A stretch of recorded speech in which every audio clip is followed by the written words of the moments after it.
Welcome to the Science of Success with your host, Matt Bodner. Welcome to the Science of Success. I'm your host, Matt Bodner. I'm an entrepreneur and investor in Nashville, Tennessee, and I'm obsessed with the mindset of success and the psychology of performance. I've read hundreds of books, conducted countless hours of research and study, and I'm going to take you on a journey into the human mind and what makes peak performers tick, with a focus on always having our discussions rooted in psychological research and scientific fact, not opinion. In this episode, we discuss how our perception of reality dramatically shifts what actions we take, why you should embrace 2,000 plus years of wisdom to be happier and more productive, how to stop judging yourself and others based on your achievements and root your identity in something within your control. We look at how to cultivate a more humble and resilient worldview, discuss strategies for cultivating top-tier mentors, and much more with Ryan Holiday. The Science of Success continues to grow with now more than 1 million downloads, listeners in over 100 countries, hitting #1 new and noteworthy, and more. I get listener comments and emails all the time asking me, Matt, how do you organize and remember all this incredible information? A lot of our listeners are curious how I keep track of all the incredible knowledge I get from reading hundreds of books, interviewing amazing experts, listening to awesome podcasts, and more. Because of that, we've created an epic resource just for you, a detailed guide called How to Organize and Remember Everything. And you can get it completely for free by texting the word SMARTER to the number 44222. Again, it's a guide we created called How to Organize and Remember Everything. All you have to do to get it is to visit successpodcast.com and join our email list, or text the word SMARTER to the number 44222. Again, that's SMARTER, SMARTER, to the number 44222. In our previous episode, we discussed the dangers of playing it safe in life, how we can learn to celebrate more, the power of cheering on, showing up, and serving other people, how to balance the acceptance of negative emotions with amplifying the good and focusing on the positive, what it means to live life in the front row, lessons learned about living life from people who are fighting for their lives, and much more with our guest, John Vroman. If you want to live a life full of joy and celebration, listen to that episode. Lastly, if you want to get all the incredible information in this episode, links, transcripts, everything we're going to talk about, and much more, be sure to check out our show notes. Just go to successpodcast.com, hit the show notes button at the top. Today, we have another awesome guest on the show, Ryan Holiday. Ryan is a media strategist and writer. He's the best-selling author of over 5 books, including The Obstacle is the Way, Ego is the Enemy, and most recently, his upcoming book, Perennial Seller, The Art of Making and Marketing Work That Lasts. Ryan previously worked as the director of marketing for American Apparel, working on several controversial campaigns before starting his own creative agency. His work has been featured in the Huffington Post, Fast Company, Forbes, and more. Ryan, welcome to the Science of Success. Thanks for having me. Well, we're very excited to have you on here today. So I'd love to start out with, one of my absolute favorite topics from Obstacle is the Way was the concept of perception and kind of the idea of perceiving things as they are as opposed to as we want them to be. Could you kind of explain that concept and touch on that a little bit? Yeah. So The Obstacle is the Way is a book I've tried to root in ancient philosophy known as Stoicism. And the Stoics talk a lot about, they have this thing that's the discipline of perception. And so what they're really talking about is the way in which we see the world changes how we interact with it. So not the secret, not, hey, if I wish for this, it will come true. But, if you think that something is unfair, it will be unfair and it will feel negative. If you think that something simply is what it is, and it will be easier to deal with. So what the Stoics are trying to do is see everything objective, and they're trying to remember that there really is no good or bad or positive or negative in any situation. It's just what we tell ourselves about it. And so I think, look, an entrepreneur doesn't have time to think about whether something is right or not, or fair or not, or appropriate or not. It just has time to think about what we're going to do, because we have payroll to meet, we have employees that we've got to handle, we've got goals that we're trying to achieve. So getting distracted about, whether we wanted this to happen or not is really just a poor use of resources. And then I think on top of that, It's trying to then see the good in every situation. So what is the opportunity that this presents for me? What am I going to do with this situation? If there's some difficulty or trauma or problem, obviously you can say, I'm going to reluctantly deal with this, or you can say, oh, this gives me this chance to do this thing I wasn't going to do otherwise. And I think this discipline really opened my eyes. Once you're kind of aware of this idea, it's so common to see people who are kind of trapped in a cycle of getting caught up in non-acceptance of the way things are. And they're so caught up in, oh, this isn't fair. Oh, this shouldn't be this way. Oh, I shouldn't have to deal with this. And that really causes a lot of sabotage when they're trying to achieve whatever goal that they've set out. Yeah, of course. And not only that, I think people waste a lot of time trying to figure out how stuff happened. They want to know who's to blame. They want to know how this could have been, could it have been avoided? And they're not looking at it constructively in terms of preventing it in the future. They're just dwelling on how they got to this point rather than spending time thinking about how they're going to get to the next point. And I think, it obviously bears worth pointing out. There's a quote from Chris Hadfield. He's the Canadian astronaut. He's saying there's no problem so bad in space that you can't make it worse. And so I think part of what the discipline of perception is not making it worse with interpretations or resentments or worries or anxieties. It's just dealing with the thing in front of you because that's hard enough as it is. That's a great quote, and we actually have an upcoming interview with Chris, so listeners definitely awesome. be on the lookout for that. Got a fascinating story, and I think that quote is really important and really underscores why it's so critical to perceive things as they are, as opposed to kind of as you want them to be. Yeah, exactly. They are what they are. Let's make the most of them. Let's not spend a second wishing they were otherwise, is what the Stoics would say. And is that the chapter where you kind of give the example of Amelia Earhart? I thought that was a really powerful story from the book. Actually, I use that story in the discipline of action, which is, okay, it's not just, how you see the information, but what do you do with it? So Amelia Earhart was famously early in her career offered a spot on a flight that was going to be the first female transatlantic flight, except for it was basically all for show, right? She wasn't going to fly the plane. There was going to be 2 male pilots who were doing the flying. She was basically going to be the navigator, which meant she was just going to sort of sit in the back. And so in some sense, it's a very patronizing offer. It's an offensive offer.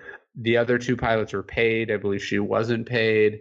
So, you can picture her getting that phone call, and you could picture her being perfectly within her rights to slam the phone down and say, how dare you? I deserve better. And she did deserve better, but that's not what she did. She said yes. She took the flight. She used the fame that this sort of token opportunity brought with it to build a platform, to build a name for herself, which she then used to do what she wanted to do. So I think part of this too is, when you're offended by something, when you think that something is beneath you, this is also a form of judgment, right? This isn't taking something for what it is and working with it to the best of your ability. This is projecting onto it a sort of a deliberate animus, which might not be there. It might just be that the system isn't inherently fair, or that the system is, indifferent to you as a person, and then saying, okay, all I need to do is get my foot in the door. I need to work with this. I'm going to make the most of it. And I think that's what she did. And had she not done that, where might her career have gone? And I share that story a lot with people who are just getting started. And it reminds me of another tactic you recommend in Ego, which is the idea of the canvas strategy. Can you talk a little bit about that? Yeah, early on in my career, I think any young person, being a young white guy, obviously the discrimination or the adversity that I faced would have been nothing compared to a woman trying to be a pilot in the 1920s. But I think any young person can at least superficially relate to being underestimated, to being seen as unnecessary, to being seen as less than. So in any point in your career, particularly early, there are going to be people who don't think you have what it takes. And what are you going to do with that, right? Are you going to overcompensate for it by being confident, overconfident, and make things worse? Or are you going to say, okay, look, I'm considered to be the least important person in this room. I'm going to work with that. And I'm going to make myself an important person in this room, not by my posturing, but in terms of what I can contribute. And so I think, if you're an intern out there, an assistant out there, really embracing the idea of, look, my job is to make my boss look very good. And I'm going to make myself indispensable in this organization, not by chasing credit, but by making everyone in this room better. And finding opportunities for finding canvases for other people to paint on. So is that finding articles for your boss to read? Is that, staying late and, doing extra research on this project that, they haven't had time to look at? Is it giving ideas away to other people inside the company that they can take credit for? Is it bringing them potential clients or projects or opportunities, or introducing them to new things that you as a young person might have insight into that an older person might not? What are the things that nobody else in the organization wants to do that you are willing to do, and sort of building up your credibility and your skills that way, not by trying to get credit but in some ways by deliberately giving credit away. And I think there's a corollary to that as well. When you think about taking responsibility for something, so often people think, oh, I need to deflect the blame. I need to make sure that I don't get caught up in this. When in reality, counterintuitively, often taking responsibility, taking the blame for when things go wrong is really one of the most powerful things that you can do. Yeah, I would think that's true also. It's look, early on in your career, it's accepting that your role is to deal with and take the heat for stuff that other people don't want to have to do. That's part of the job. And if you can embrace that, if you can do the things that other people don't want to do, then all of a sudden people are going to start to lean on you. They're going to send you stuff. They're going to start to see what you have. Nobody's going to hand you the position you magically want. I think you have to earn it. So another topic from Obstacle that I found really interesting, I mean, in many ways, is kind of the core thesis of the book. Talk a little bit about how should we approach dealing with setbacks? Well, I think this goes to the discipline of perception a little bit as well. Obviously, it's are you going to see this as this thing that you have to put up with? Are you going to see this as this thing that's, very unfortunate? Are you going to see this as a setback? Or are you instead going to see it as an opportunity of one kind or another? Marcus Aurelius, who's probably the most famous of the Stoics, he has this line. He says, "The impediment to action advances action. When stands in the way, becomes the way." And what he really means is that everything that happens, whether it's a person being rude to you, or a flight that's been delayed, or a piece of legislation that's been, that failed to pass, this is negative in the sense that it's not what you wanted to happen, but it's positive if you decide that it then provides an opportunity for you to do something, whether that's teach someone something, whether that's even just practicing forgiveness or acceptance. That everything that happens, we have the ability with our minds to change what that means to us. Andy Grove, who was the CEO of Intel for many years, he would say, bad companies are destroyed by crisis, good companies survive them, and great companies are improved by them. And that's sort of the Stoic mindset, right? Is that so setbacks make some people worse, some people, tough it out, and then other people go, oh, this is actually great because now I can do X, Y, or Z. And so that's the sort of Stoic optimism that I really find inspiring. It's not saying, oh, hey, everything's awesome, but it's saying, hey, this presents to me an opportunity to do something that might be awesome, that had things gone my original way, I wouldn't have been able to do. Tell me a little bit about, in Ego, you talk about the distinction between being and doing. Yeah. I mean, we're really talking about the difference between appearance and reality, or sort of posturing and being the real deal. There's a speech that John Boyd, he was a great fighter pilot and then sort of a groomer of talent in the Pentagon for many years. He would give this speech to young up and comers. He would say, you're going to come to a fork in the road. And the fork in the road is, he would say, it's to be or to do. And so, look, you can be someone who chases rank, he was saying. You could be someone who sucks up to your superior officers. You could be the kind of person that, rubber stamps the right projects or tells people what they want to hear. Or you could be someone who dedicates themselves to the truth, to a larger cause, to serving your country in a way that might not be rewarded by rank, but it's the right thing to do. Boyd's career was an example of this. I would guess 98% of the people listening to this have never heard who he is, but he was arguably the most important strategist in the armed forces in the latter 20th century. He shepherded through the F-15 and the F-16. He was instrumental in the strategy of the first Gulf War. He's now taught in all these different war colleges. But what he was looking at doing is the right thing. He didn't care if that pissed people off. He didn't care if he killed people's pet projects. He didn't care if he didn't get promoted. What he cared about was the work, was doing good work. And so I think we all have a fork in our own careers that's similar to that. Are you going to be the person who pretends to be an internet millionaire and sells this bogus lifestyle, or are you going to be someone who actually builds something that matters? Are you going to chase being a bestseller, or are you going to chase writing books that have real impact? Are you going to chase some meaningless job on Wall Street, or are you going to try to make a difference in people's lives, right? What are you going to do? And that choice, I think a lot of people make unknowingly, like they're not conscious of that fork. So they just gravitate towards what pays better, what seems to get the most recognition. And then they end up one day wondering, where all the time went and why they haven't done anything important. And it's just something I think everyone needs to be aware of, is what path are you on in life? Are you the person who is being important, or are you doing important things? I think that's the question. And in many ways, that distinction reminded me of the distinction between the fixed mindset and the growth mindset that Carol Dweck talks about, and kind of the idea that if you're sort of in a fixed mindset world, it's all about proving and demonstrating how awesome you are.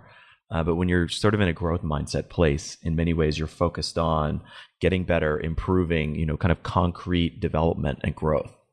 I guess they're similar. I mean, I don't know. To me, that what Carol Dweck is talking about is the difference between sort of being smart and working hard, right? If you think you're smart because someone said you're smart, I guess that's one thing.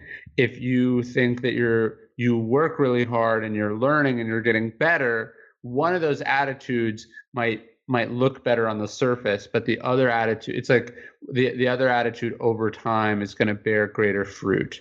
And so, you've got to decide which of those people you're going to be. Are you going to chase sort of superficial recognition, or are you going to chase doing real work?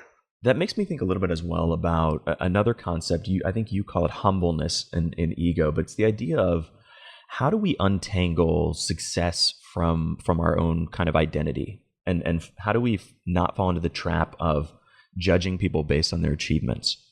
Yeah, look, I think one of the most insidious parts of our culture is thinking that the things that we've done say something about us as a person, good or bad, right? So if you think that the fact that you can afford a nice car says that you're successful and important, you're going to feel great when you have that nice car. But if that car gets repossessed, if you have to sell it because you're investing in a new company or something, now all of a sudden you don't feel the same way, but you're the same person. The only thing that changes is what car you drive, right? So if you think that, you're doing awesome because your company's doing awesome, well, what happens when the market shifts? Or what happens if, Google decides that it's gonna come into your market and replace you? These are the reality is that the world can sort of turn on a dime. The best laid plans, as we know, can be turned to nothing very quickly. And so, these things don't change us.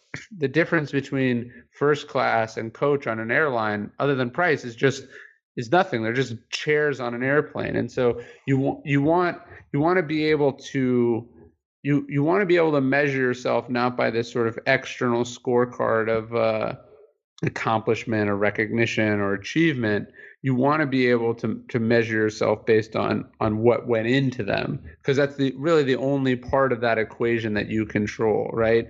You know, I wrote this new book. I think it's great. I think it's one of my best books, but I could die before it comes out, or there could be a natural disaster the week that it comes out and it could get no recognition, or Malcolm Gladwell could write a book with the same title and no one would care about my book, right? So these are all these things that could happen that, you know, before it came out, when it was still in my control, I was quite proud of it, and I knew that I did a good job.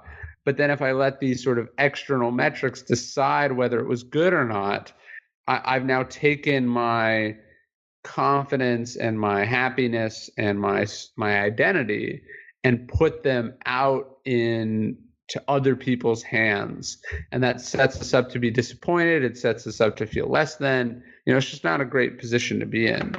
So how do we anchor our identities and our self-worth on that more stable footing? I mean, you've got to decide what's important to you, you know, and ideally you want to root it in the things that you control. So again, you take a book, and actually Obstacle Is the Way was a good example. When the Obstacle Is the Way came out, it did okay, you know, it sold all right, but it was nowhere near what it's become in the subsequent few years. So if I only felt good about it selling a certain number of copies, I would have found that the book was a failure for quite some time. But really, the book hasn't changed, right? The book is the same book from when I finished it a year before it came out to the day that it came out, to flash forward years later and it sold, you know, hundreds of thousands of copies.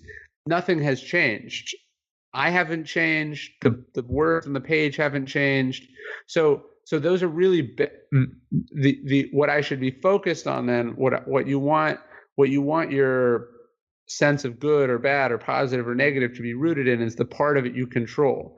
I controlled the amount of work that went into it. I controlled the ideas within it. I controlled, you know, the amount of time I made for it. I controlled those things. What I don't control is what critics say. I don't ultimately control how many copies it sold or how much money it makes, or that, you know, this important person or that important person liked it. So you almost have to be, the Stoics would say, you're indifferent to those things. Not that you don't want them, but it's nice to have them, but you're fine if they went away too. And look, that's not easy to do. I wasn't exactly happy that the book didn't hit the bestseller list the week it came out or the weeks since. I would have liked for that to have happened, but that it didn't happen was okay, because I was able to root my judgment of the book in the fact that I knew that it was the best thing that I was capable of at that time.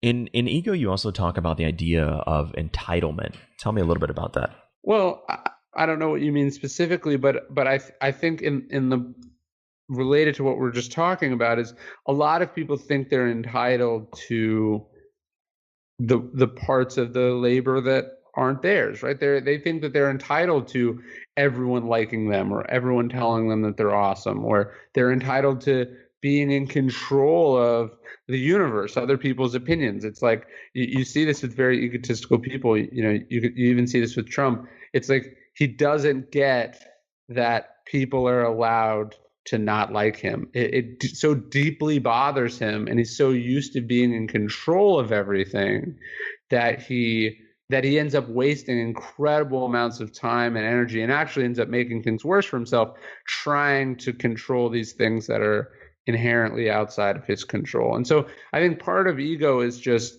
believing that the universe is revolving around you and that it responds to your wants and needs. I think a more humble but more resilient approach is realizing that, look, you're a tiny fleck in this universe, and that it's on you to make it what you want it to be within your sort of limitations as a human being. And I think this is true as a creative too. Again, you are entitled to the work. You're not entitled to what comes to anything past that. You're not entitled to any results. That's where you are at the mercy of of these larger forces, and that's inherently humbling. In a world where change is one of the only constants, people and businesses must be adaptable. This episode of The Science of Success is sponsored by our partners at That Moment, a new podcast about the pivot that changes everything. Sometimes we recognize the need to seize the moment and change course. Other times, we have no choice but to pivot. Regardless, these moments can bring uncertainty, fear, and the looming possibility of failure, but can also open doors for discovery, growth, and change. In each episode of That Moment, people share their stories of taking risks and finding success in business and life. In the latest episode of That Moment, you can hear from the woman who's helping Ford pivot from a car manufacturing company to a software business, and former FBI agent who's discovered an entirely new approach to fighting cybercrime once he left the bureau. Be sure to check out and listen to That Moment wherever you listen to podcasts. Do you think that there's, and you touched earlier on the idea of stoic optimism. When after I kind of read Obstacle, and I'm naturally sort of a very pessimistic person, I always think about all of the things that can go wrong and the ways that can go wrong. Do you think there's a danger within Stoicism of getting too focused on the negative?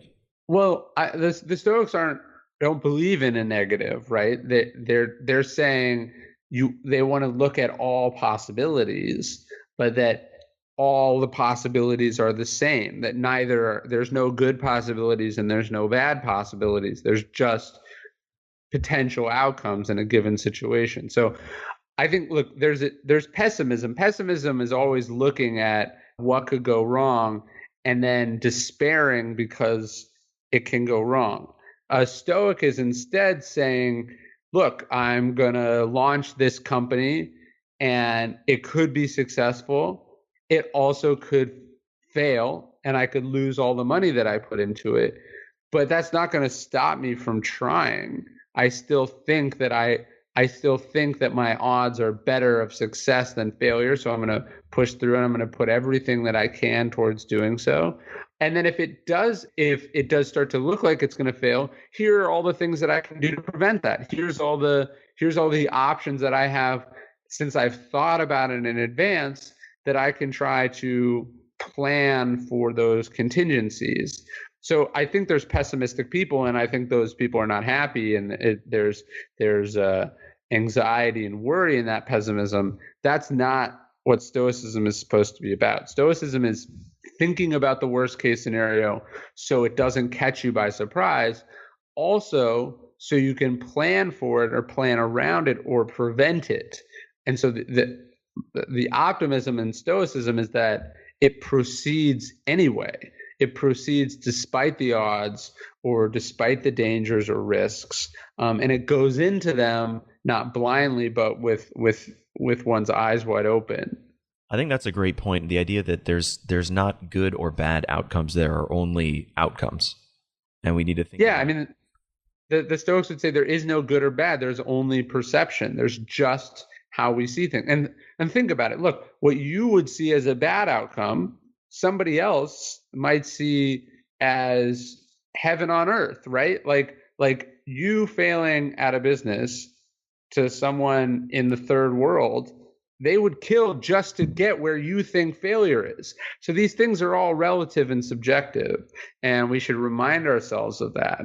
And if we can strip that comparison out of the equation, we can see that there are just outcomes, period. Some are probably more desirable than others, and some probably present more options than others. But at the end of the day, when your company fails, whether you believe in God or whether you believe in some chance or fate, the world isn't saying this is happening to you because it's bad. The world, it's just happening. It just is an event. It's what like when a tree falls or when a person dies or when you get a year older. These are just facts of the universe. They're not good or bad. It's human beings who try to put them in categories and then feel stressed and unhappy because of those categories. So where do you think people go wrong when they try to concretely implement Stoicism into their lives? Well, I say in the book, that all this is very simple, but that doesn't mean that it's easy. So, look, I can say what I just said, and 20 minutes from now, someone could call me a name, and it objectively, that name is just a word, right? There's no difference between this word or that word. It doesn't change who you are, and it doesn't mean that it's true or not. But that's simple, right? It's pretty straightforward. It's logical. But that in the moment when someone calls you an asshole, that doesn't, you want to react. And so I think the hard work with stoicism is the practice of it, not just like the practice, like doing it, but can you practice it? Can this be something that you get a little bit better at every day? I'd like to think that I am, but stuff still bothers me. It's always going to bother me, but hopefully it bothers me a little bit less every day. I'd love to kind of transition now and talking about your new book, The Perennial Seller.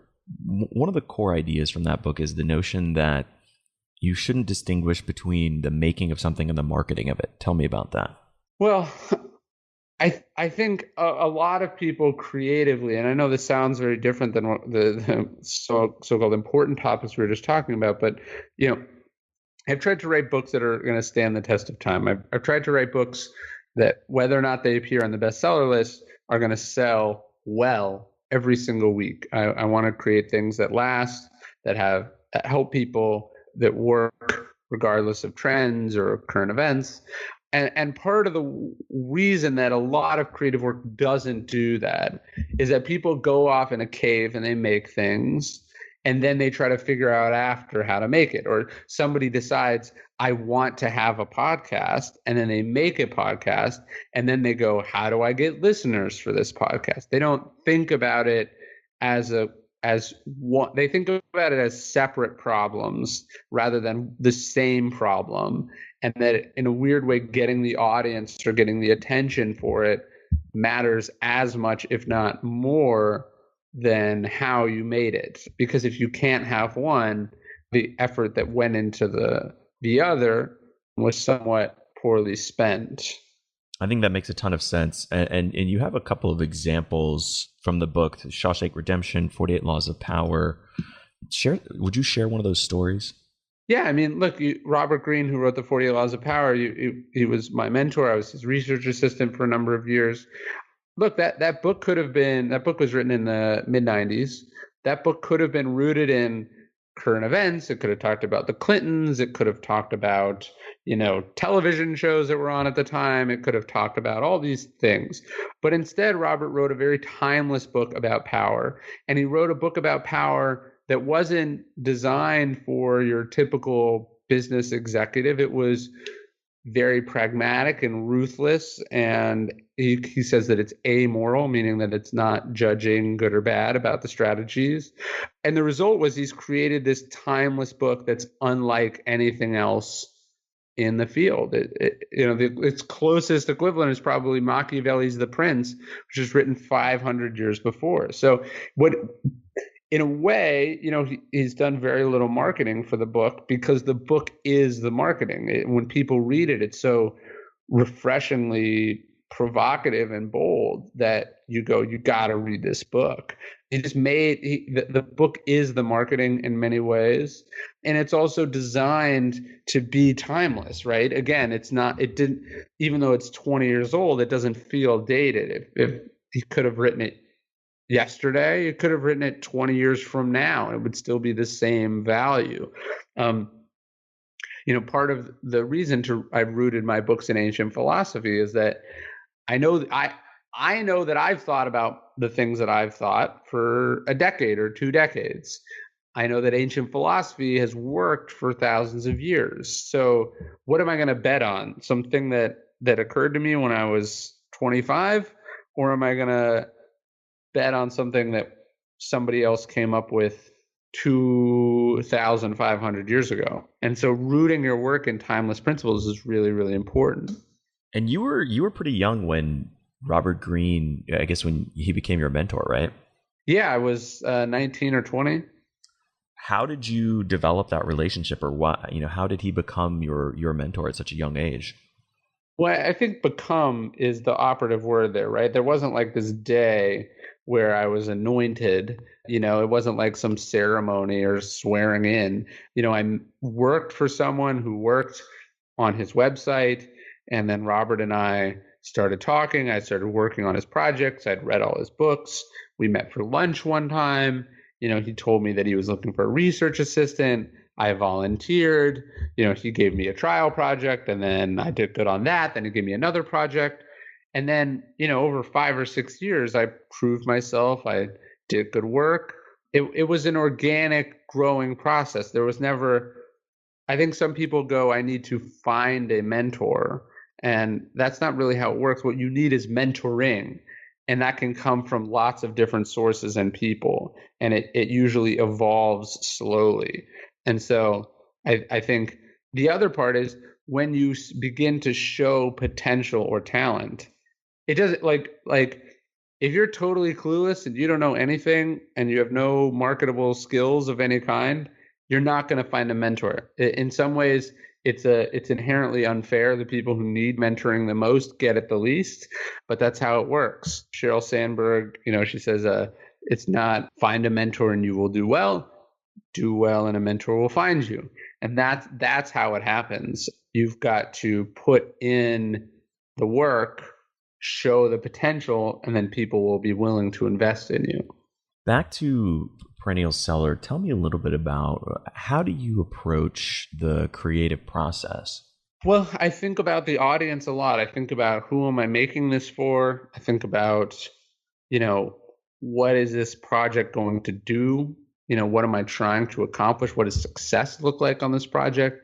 And it's a hell of a lot of work too. I mean, when I sold Perennial Seller in early 2015, I thought it would take a few months, and here it is coming out in, late 2017.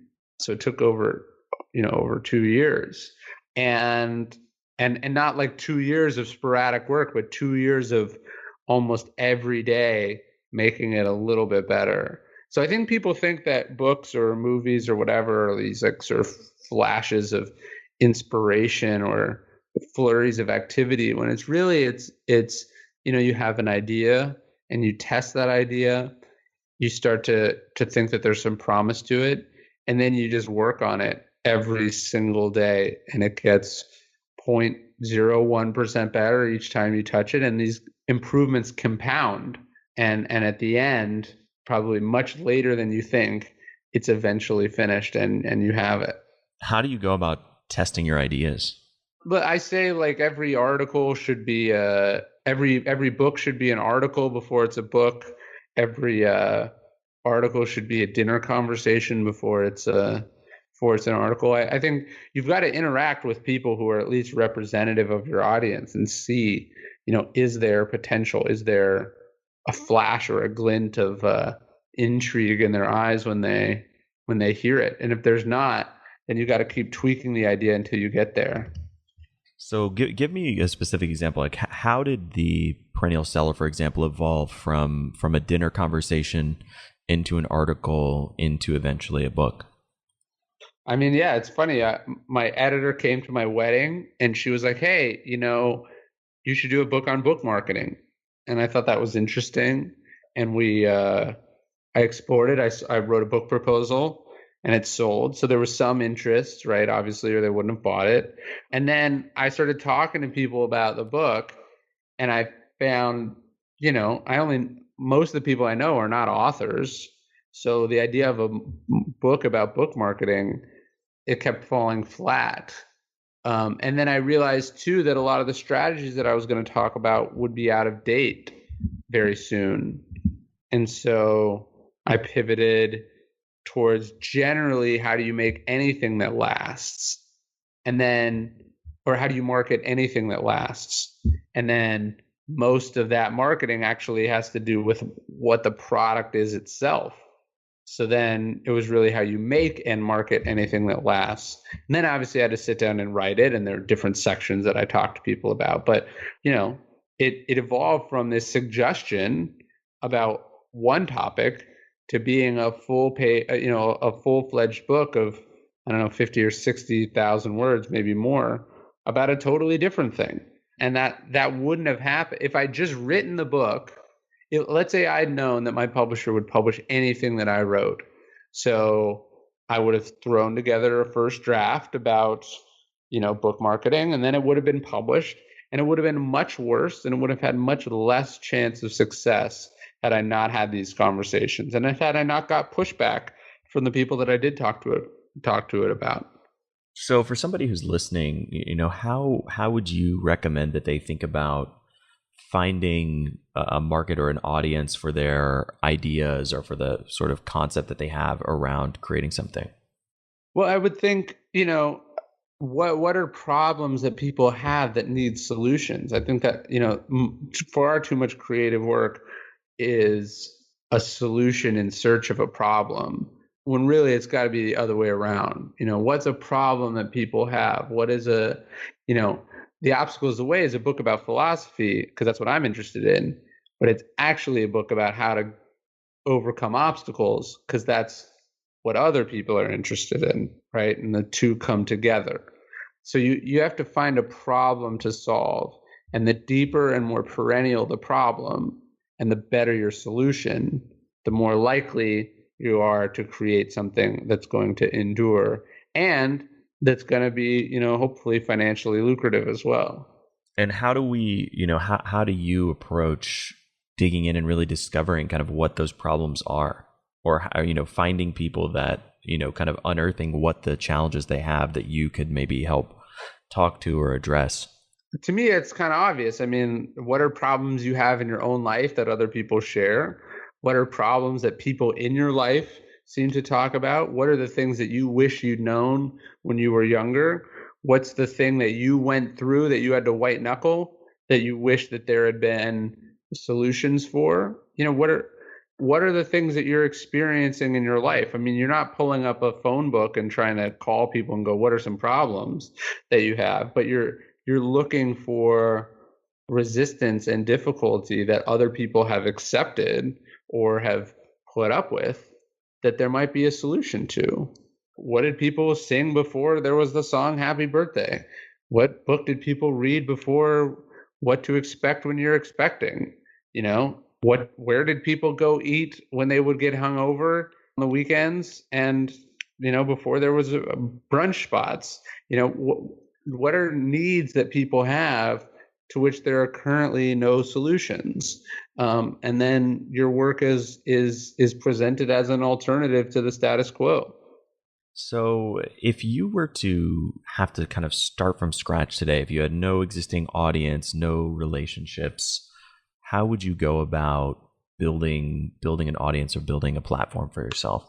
I mean, look, I remember when I did that. So it's not like, I wasn't gifted this platform. I remember in 2008 or 2009, I wanted to be an author, and I knew I would write a book someday, but I didn't have any way to tell people about it. So I started an email list where I recommended books to people, thinking that, one day I might be able to recommend one of my own books. And, that list started with like 50 people, that mostly friends. And I sent the email out last night about Perennial Seller to 81, almost 82,000 people. So, I already did that list. So when other people start reading lists, I don't think it's a good idea. I think there's competition, and I sort of already own that space. But I would think about, what is a skill that I have? What's something that I know about I could help people with? Or what's the most interesting thing about me that people don't know about that I could lean into? And I'd go from there. But it wasn't like 30 years ago I started from scratch. It was not that long ago. So I still think I'm very much in the beginning stages of doing the things that we're talking about. And in the book, you talk about the importance of building a platform. Can you explain that concept a little bit more? Well, look, what we were just talking about with the list. I could have built a blog, but I built an email list instead. And that email list is now 80,000 people that when I have a book, I email them. And email is probably the single best medium for selling books right now. But if you don't collect your fans and organize them and have direct access to them, like you with your podcast, if you were only dependent on iTunes to get access to your fans and iTunes suddenly decided to charge, or iTunes, mysteriously shut down, or people started hating iTunes, these would all be really bad problems. If you're an Uber driver, you're dependent on Uber for your living. You don't have a platform. Uber has the platform, and that's why they're worth billions of dollars. And so, you want to own your relationship with your customers or your fans as much as possible. Has having children impacted your productivity at all, or what have been some of the challenges you've had to overcome in terms of staying on track with how much you create and market with having kids? Well, I only have one son, and he's less than 9 months old. So, the vast majority of my creative work came before all this, and it's certainly a process that I'm adjusting to now. But look, you got to decide what you want your life to look like. You got to decide what your priorities are, what's important to you, and you got to organize around that. I think one of the reasons that I was comfortable having a kid is that I'd gotten my life to a point where there was freedom to do that. And that had been something that was always very important to me. I didn't want to have to show up at a job. I wanted to have to determine my own schedule. I wanted to be somewhat financially independent as a result of some of my success. That changed how I spent money, how I invested money. That just changed what I said yes to, what I said no to.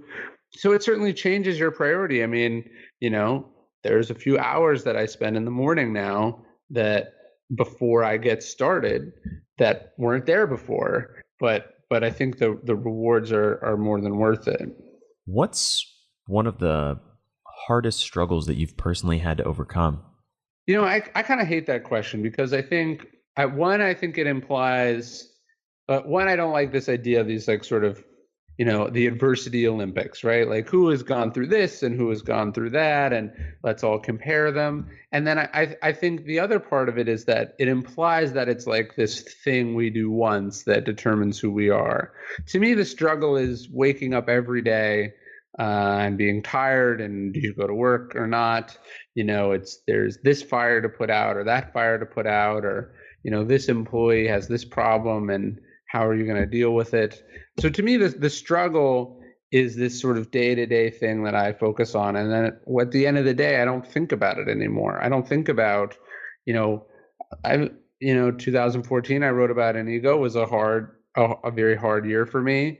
I went through a lot of stuff, but I also don't think about it at all. Part of the reason I wrote it is so I don't have to think about it again, right? Like I'm trying.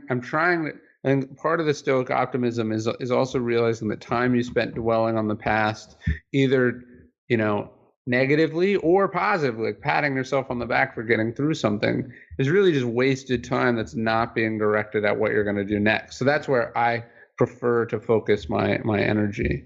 I think that's a great point and a very insightful look at how to think about not only where we focus our attention, but why it's kind of irrelevant to think about, what's the hardest struggle that you've had to overcome. I think that's really interesting perspective and philosophy. Thank you.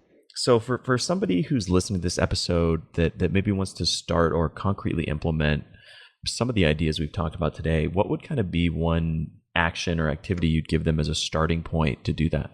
Well, obviously, I wrote the books to be a starting point, and I see them very much as a starting point, right? Like the point of Stoic philosophy is not that it's this thing that you read once and then forever and you're this magical wizard. It's something you read and you do. So I journal about it, daily. I write about it. I think about it. I read about it. I have conversations about it. The books for me are part of that process. Writing them was me spending an incredible amount of time with some of these ideas. So I would start with reading, and you don't have to read my books. You could read Marcus Aurelius or Seneca, or Tim Ferriss just put out a free collection of Seneca's letters that I think are great. You could check that out. You could listen to podcasts about it. I would just start by immersing yourself in this information because there's a lot of it out there, and done by people who are smarter than you. They're smarter than me. These are people, some of the wisest people who ever lived. And I take advantage of it. And I would echo that as well. I think that, one of the most interesting things about your work, and you touched on this earlier, is that these ideas are timeless. They've been around for literally thousands of years, and there's a reason. It's because they're such effective strategies for dealing with the, as you put it, sort of the everyday struggle of getting up, dealing with setbacks, achieving things in a world that is often very difficult. Yeah, I would agree with that. So where can people find you and your books online? So my website's ryanholiday.net. You can sign up for the reading list we talked about there. All my books are on Amazon, and I think I'm at Ryan Holiday on pretty much every social media platform. Awesome. Well, Ryan, thank you so much for coming on here, sharing all of your wisdom, ton of great insights about stoicism and creativity. Thank you for having me. This was really cool. Thank you so much for listening to The Science of Success. Listeners like you are why we do this podcast. The emails and stories we receive from listeners around the globe bring us joy and fuel our mission to unleash human potential.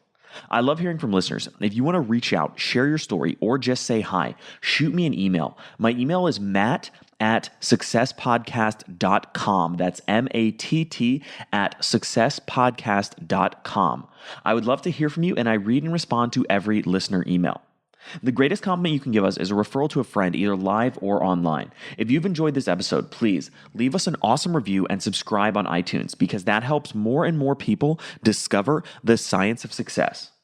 I get a ton of listeners asking, Matt, how do you organize and remember all this information? Because of that, we've created an amazing free guide for all of our listeners. You can get it by texting the word SMARTER, that's SMARTER, to the number 44222, or by going to successpodcast.com, that's successpodcast.com, and joining our email list. If you want to get all the incredible information we just talked about, links, transcripts, everything in the show, and much more, be sure to check out our show notes. Go to successpodcast.com and hit the show notes button at the top. Thanks again, and we'll see you on the next episode of The Science of Success.